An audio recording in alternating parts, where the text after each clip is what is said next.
Bom dia, pessoal. Que o Espírito Santo de Deus possa mesmo estar revelando para nós quem o Senhor é e aquilo que o nosso coração realmente deseja buscar nesses 28 dias de propósito. Amém? Bem, continuando hoje em Atos 8, logo depois ali da morte de Estevão, a gente vê que começa, aquela perseguição à igreja vem de uma maneira assoladora. Mas Romanos 8, 28 nos diz que todas as coisas cooperam para o bem daqueles que amam a Deus, daqueles que são chamados segundo o seu propósito. E aqueles homens ali realmente tinham sido chamados e eram usados pelo Espírito Santo de Deus para que a igreja do Senhor Jesus nascesse e verdadeiramente abrisse o caminho para que todo aquele que nele cresce não perecesse, mas tivesse a vida eterna. E esse propósito continua, não é verdade, nos dias de hoje. A perseguição, na verdade, ela contribuiu naquela época para que a palavra fosse anunciada. Até então, os apóstolos pregavam somente ali em Jerusalém, mas com a perseguição, os irmãos foram todos dispersos ali, para Samaria, para a Judéia, e depois a gente vai ver que eles realmente foram até os confins da terra pregando essa palavra. E o que eles pregavam? Cristo. Amados, os apóstolos pregavam Cristo, Cristo e Cristo, o Filho de Deus que morreu por nós, o Filho de Deus que a morte não pôde segurá-lo porque ele não teve nenhum pecado. Os apóstolos pregavam o nosso mediador, o nosso Salvador, Jesus Cristo. Isso é a única coisa que nos cabe pregar, isso é a única coisa que nós precisamos pregar. E depois que Estevão, advertiu aquele povo ali, judeu, com aquelas palavras, aquele povo ficou muito furioso, e principalmente Saulo. Por quê?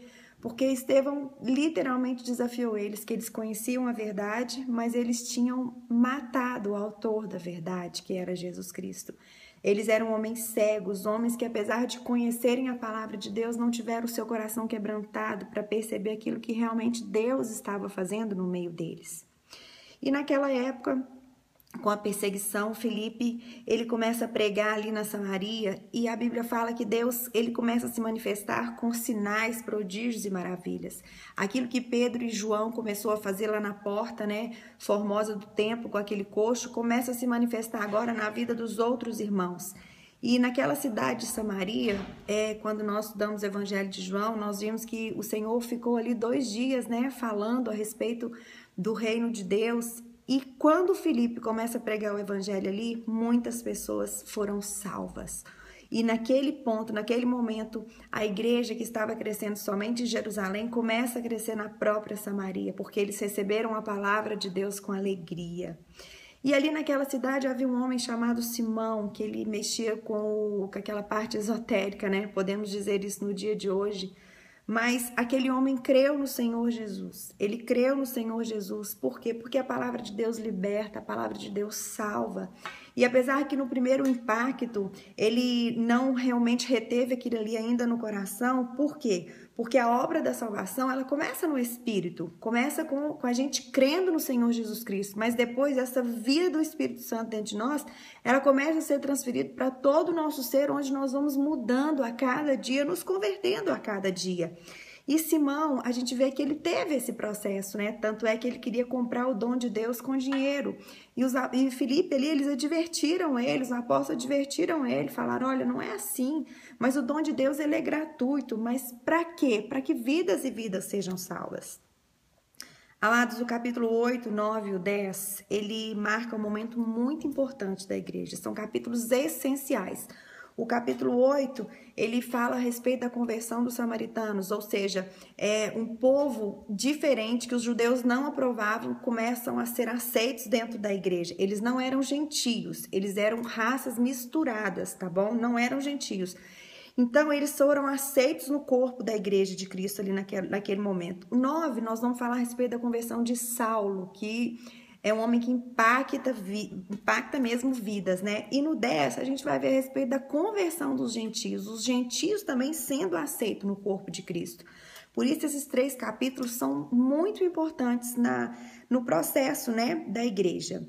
Bem, Filipe estava ali, no auge do seu ministério, pregando a palavra ali na Samaria, vendo sinais, prodígios e maravilhas, e o Senhor Jesus manda ele para o deserto. e Filipe, ele não excita em obedecer, mas eles obedeciam a ordem do Senhor de uma maneira tremenda.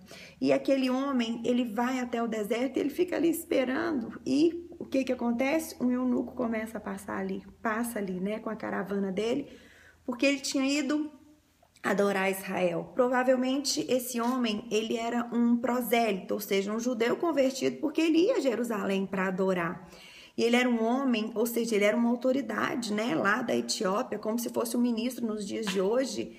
E ele, meu Deus, e ele era um homem não somente com autoridade, mas ele tinha cultura, ele tinha posses, porque ele tinha um rolo do profeta Isaías, né, ou seja, ele tinha a Torá, que era a Torá, os Salmos e os profetas, e ele se interessava por aquilo ali. Mas quando Filipe é mandado pelo Senhor, quando Filipe passa, ele chama Filipe para subir no carro dele e aquele homem... E Filipe vira para ele e faz uma pergunta super interessante. Você está entendendo o que você lê? Olha que interessante, sabe? Eu posso te fazer essa pergunta hoje. Você entende o que você lê? Nós precisamos da revelação do Espírito Santo de Deus para entender o que a gente lê. E aquele homem responde para ele, olha, como que eu vou entender se ninguém me ensina? Nós precisamos ensinar a palavra de Deus. E Filipe ensinou para ele a respeito de Jesus. Aquele homem estava lendo Isaías 53, um livro escrito, ou seja, 700 anos antes de Jesus, que já falava de Jesus, de como seria a sua morte na cruz. Amados, a palavra de Deus, ela é divina, ela é escrita por homens, mas ela é totalmente inspirada pelo Espírito Santo de Deus. Ela é real e muda as nossas vidas.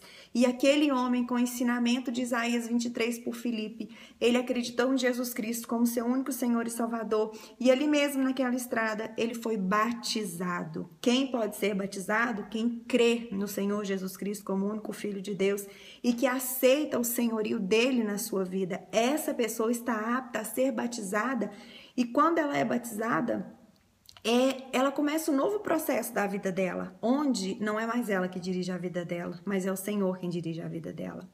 E logo depois disso, aquele homem vai embora e a palavra de Deus fala que o Espírito arrebata Filipe lá para a cidade de Azoto. Meu Deus! Que sobrenatural de Deus, não é verdade? Como o Espírito Santo regia nessa época de uma maneira tremenda e como nós precisamos ansiar por isso, porque Deus vai fazer na nossa vida apenas aquilo que nós ansiamos. E Filipe se achou em Azoto, onde continuou pregando a palavra dele, né, de cidade em cidade, até chegar em Cesareia, onde ele se estabeleceu com as suas 4 filhas, que eram profetisas.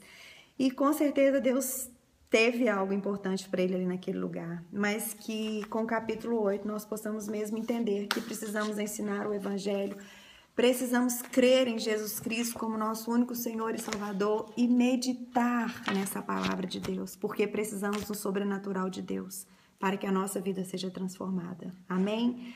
Que o Senhor te abençoe e te guarde. E não se esqueça, existe alguém orando por nós nesse tempo. Vamos convidar Ele todos os dias para entrar e habitar no nosso coração. Em nome de Jesus. Beijo, pessoal. Até amanhã, se Deus quiser.